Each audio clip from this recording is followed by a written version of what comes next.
কোরবানি শেষ হওয়ার সঙ্গে সঙ্গে বাংলাদেশে গরুর বাজারে শুরু হয় এক অদৃশ্য সংকট।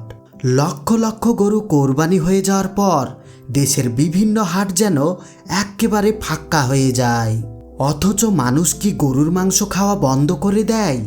একদমই না, বরং বছরের বাকি সময়েও প্রতিদিন হাজার হাজার গরু জবাই হয় দেশের বিভিন্ন কসাইখানা, রেস্টুরেন্ট ও বাজারে। কিন্তু প্রশ্ন হলো, এত গরু আসে কোথায় থেকে? কেন কোরবানির কয়েক মাস পর থেকেই গরুর দাম হঠাৎ বেড়ে যায়? আর এই বিশাল চাহিদা পূরণ করতে কি সত্যি বিদেশ থেকে গরু আনা হয়? আজকের ভিডিওতে আমরা জানবো সেই পুরো গল্প। কেন কোরবানি শেষ হওয়ার পরেই বাংলাদেশে গরুর মাংসর দাম এত বেড়ে যায়, যা অনেকেই জানেন না। তাই ভিডিওটি শেষ পর্যন্ত দেখুন। প্রতি বছর ঈদুল আজহায় বাংলাদেশে লাখ লাখ গরু কোরবানি হয়। কোরবানির কয়েকদিনের মধ্যে দেশের অনেক পশুর হাট কার্যগত খালি হয়ে যায়। এরপর শুরু হয় নতুন করে খামারিদের প্রস্তুতি। একটি গরুকে কোরবানির উপযোগী করতে সাধারণত 12 থেকে 28 মাস পর্যন্ত সময় লাগে। অর্থাৎ এবারের কোরবানি শেষ হওয়ার পর থেকেই আগামী বছরের কোরবানির জন্য নতুন বাছুর পালন শুরু হয়। কিন্তু সমস্যা হলো, এই দীর্ঘ সময়ের মধ্যে দেশের মানুষকে প্রতিদিন গরুর মাংস খেতে হয়। হোটেল, রেস্টুরেন্ট, বিয়ের অনুষ্ঠান সব জায়গাতেই গরুর মাংসর ব্যাপক চাহিদা থাকে। ফলে বাজারে প্রতিদিনই নতুন গরুর প্রয়োজন হয়। যখন এই চাহিদার তুলনায় সরবরাহ কমে যায়, তখনই দাম বাড়তে শুরু করে। এখন প্রশ্ন হলো, এই ঘাটতি কিভাবে পূরণ করা হয়? বাংলাদেশে বর্তমানে হাজার হাজার বাণিজ্যিক গরুর খামার রয়েছে। এই সব খামারে দেশি গরুর পাশাপাশি উন্নত জাতের গরুও পালন করা হয়। বর্তমানে এখন বড় বড় খামারগুলোতে বিদেশ থেকে গরু আনা হচ্ছে, যেমন ভারত, পাকিস্তান, এরকম নানান দেশ থেকে। খামারিরা সারা বছর ধরে গরু মোটা তাজা করেন, যাতে বাজারের চাহিদা পূরণ করা যায়। তবে সব সময় দেশি উৎপাদন যথেষ্ট হয় না। কখনো কখনো সীমান্ত দিয়ে বৈধ উপায়ে বা বিশেষ অনুমতির মাধ্যমে বিদেশ থেকে গবাদি পশু আমদানি করা হয়, বিশেষ করে যখন বাজারে সরবরাহের ঘাটতি দেখা দেয়। এছাড়াও কিছু বছর সীমান্তবর্তী এলাকায় ভারত থেকে গরু আসার বিষয়টি ব্যাপক আলোচনায় ছিল। তবে বর্তমানে সরকারি নীতি, সীমান্ত নিয়ন্ত্রণ এবং দেশীয় খামার বৃদ্ধির কারণে বাংলাদেশের নিজস্ব উৎপাদনের উপর অনেক বেশি গুরুত্ব দেওয়া হচ্ছে। কিন্তু তার সত্ত্বেও বর্ডার এলাকা দিয়ে পানির ওপর দিয়ে হাজার হাজার গরু বাংলাদেশে চলে আসছে সম্পূর্ণ অবৈধভাবে।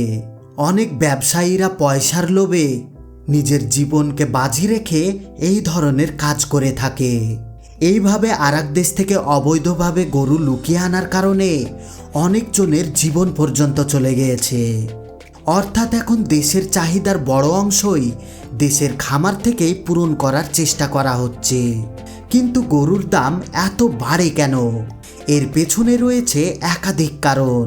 প্রথমত, পশু খাদ্যের দাম। ভুট্টা, খোল, খড়, ভুসি সব কিছুর দাম বাড়লে গরু পালনও ব্যয়বহুল হয়ে যায়।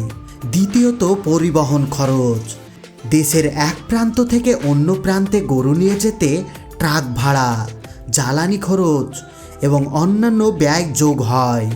আর যদি সেটা বিদেশ থেকে আনা হয় বা অবৈধভাবে আনা হয়, তাহলে তো তার খরচা আরও 2 গুণ 3 গুণ বেড়ে যায়।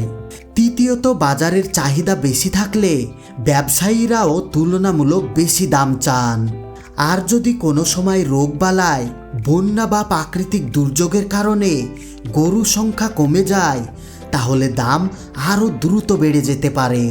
ফলে কোরবানির অনেক আগেই বাজারে দাম বাড়ার প্রবণতা দেখা যায়। কিন্তু একটা জিনিস জানেন কি? বাংলাদেশে কিন্তু মানুষ সমান তালে গরুর মাংস খায়। দাম কম হোক বা বেশি তাতে কোনো যায় আসে না। তৃপ্তি করে গরুর মাংস খেতে হবে।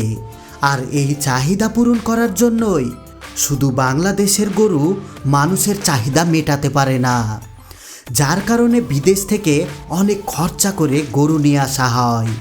আর এই কারণেই বাংলাদেশে গরুর মাংসর দাম 1000 টাকার উপরে চলে গিয়েছে।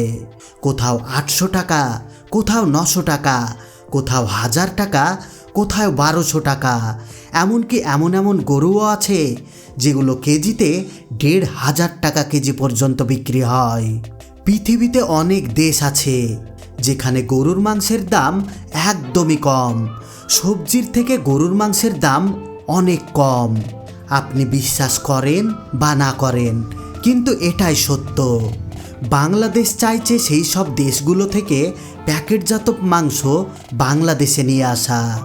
বাংলাদেশের বিভিন্ন কোম্পানি এই বিষয়ের ওপর কাজ করছে। অলরেডি প্যাকেটজাত মাংস বাংলাদেশে সরবরাহ হওয়া শুরু হয়েছে। বড় বড় রেস্টুরেন্ট, হোটেল এই সবগুলোতে এই ধরনের মাংস ব্যবহার করা হচ্ছে। কিন্তু গোপন সূত্রে জানা গিয়েছে ভবিষ্যতে এই প্যাকেটজাত গরুর মাংস বাংলাদেশের প্রত্যেকটা জায়গায় পাওয়া যাবে। মানুষ অনেক কম দাম দিয়ে এই গরুর মাংস কিনতে পারবে। তাহলে পুরো বিষয়টি থেকে আমরা কি বুঝলাম? কোরবানির পর বাংলাদেশের গরুর বাজারে সামরিক চাপ তৈরি হলেও সারা বছর ধরে দেশের হাজার হাজার খামারি নতুন গরু প্রস্তুত করেন। চাহিদা ও সরবরাহের ভারসাম্যের উপর নির্ভর করে বাজারের দাম ওঠানামা করে।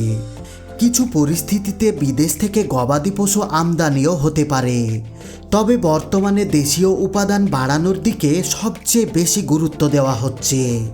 অর্থাৎ আগামী কোরবানির জন্য প্রস্তুত শুরু হয়ে যায় এবারের কোরবানির শেষ হওয়ার পর থেকেই। আপনার কি মনে হয় বাংলাদেশে গরুর বাজারের দাম কমানোর সবচেয়ে কার্যকর উপায় কি হতে পারে? আপনার মতামত অবশ্যই কমেন্টে জানান। ভিডিওটি ভালো লাগলে একটা লাইক দিন, বন্ধুদের সঙ্গে শেয়ার করুন এবং এমন আরও তথ্যভিত্তিক ভিডিও দেখতে এক্ষুনি আমাদের গো বাংলা চ্যানেলটি সাবস্ক্রাইব করুন। কারণ আমাদের চ্যানেল আপনাদেরকে সবসময় নতুন কিছু জানায়, নতুন কিছু শেখায়, নতুন কিছু দেখায়। তো শেষ করার আগে একটি জরুরি কথা, ভিডিওতে অবশ্যই একটা লাইক দিয়ে চ্যানেলটি সাবস্ক্রাইব করবেন। আবারও দেখা হবে পরবর্তী ভিডিওতে। সবাই ভালো থাকবেন, সুস্থ থাকবেন। ধন্যবাদ।